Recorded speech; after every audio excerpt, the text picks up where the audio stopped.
up, peeps? Alright, so this computer may look familiar to you. I've made a couple videos in the past about this. This is my Fractal Design Node 202. I kind of deem it my PC in a backpack or go anywhere, do anything PC. And I had a question posed to me on YouTube about the fan placement that I have in here. So if you want to check out the build for this video, I'll have it linked up here and I'll throw it in the description as well. But basically, if you see, this is the GPU compartment and it is basically sectioned off from the motherboard CPU compartment. So the only airflow that you get into the GPU compartment is right here. So what we did when I made this computer is I put two 120 millimeter fans down here. This one I believe is set up for intake, and then this one is set up for exhaust. My thought process was to pull air in and kind of just move it through, push it around so that the GPU, which is a monster, it's a 1080 Ti, it is that way it could get enough airflow, but it wouldn't all just be packed into this small sort of locked in GPU compartment. So that's what we did there. But the question was posed to me, how would the performance be if we actually had both fans set up for intake? So that's what we're going to go through today, kind of run through some benchmarking and see what it looks like when we change the fan placement around. So the way that we're going to do this, kind of run through three different benchmarks here. So we're going to do some benchmarking with the fans the way that they are now, one intake, one exhaust. Then I'm going to pull both the fans out, we'll run it with no fans. And then lastly, I will put both fans on intake and run it that way. And then lastly, in case you guys haven't seen, so I made the build video for this, like I said, and that'll be in the description. But then I also made a video delidding the CPU, and I'll have that up here as well and then in the description. But I don't know how well I explained. Now that I'm thinking back on the video, I'm not sure how well I explained all that we did to try to make this computer as good as it is now. So this is a lot of computer packed into a very small case. So we have an i7 8700K and, like I said, a 1080 Ti in here. And when we get done going through the GPU benchmarks, I'll touch briefly on kind of the things as I wrap up my GPU kind of thoughts, kind of what we did with the CPU and everything. So stick around to the end, we'll touch base on some of that and I'll give you kind of my closing comments. So with that being said, let's jump through these benchmarks.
that's a wrap. That's all 3 variations there. So big takeaways, kind of surprised. You paid attention to MSI Afterburner going through there. Basically, there was no change. You know, intake and exhaust, both intake or no fans at all. There was no change with the GPU temperatures.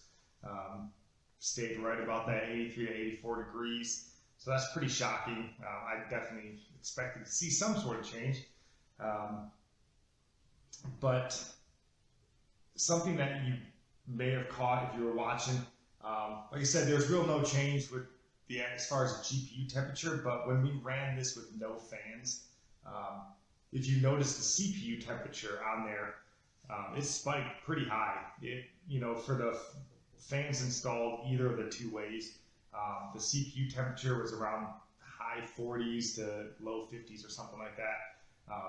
But when we took both the fans out, that CPU temperature was running, I think it was like touching over 80 degrees. So it got pretty hot, and that was pretty shocking. And the actual case itself, which is an all metal case, it was warm to the touch. So whatever it was, no airflow, nothing really moving around with just the GPU alone, really made the case warm. I would not feel comfortable running that for long term.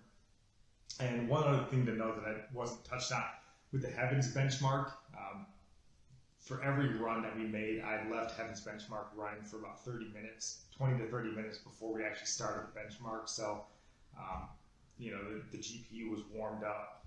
That was something I wanted to make sure. It wasn't the most scientific benchmarking test on the planet, but, it'd been running right around 100% for 20 to 30 minutes. And I think that's a pretty decent, indicator of how the GPU is going to run. So with that being said, I just said I would touch base on kind of all the things that we did to get this computer temperature-wise under control. So we did delid the CPU, like I talked about with the Rockit 88 delid kit. Go check that video out, it's pretty cool. Threw some thermal grizzly conducto knot on there, some Noctua NTH1 thermal paste, and then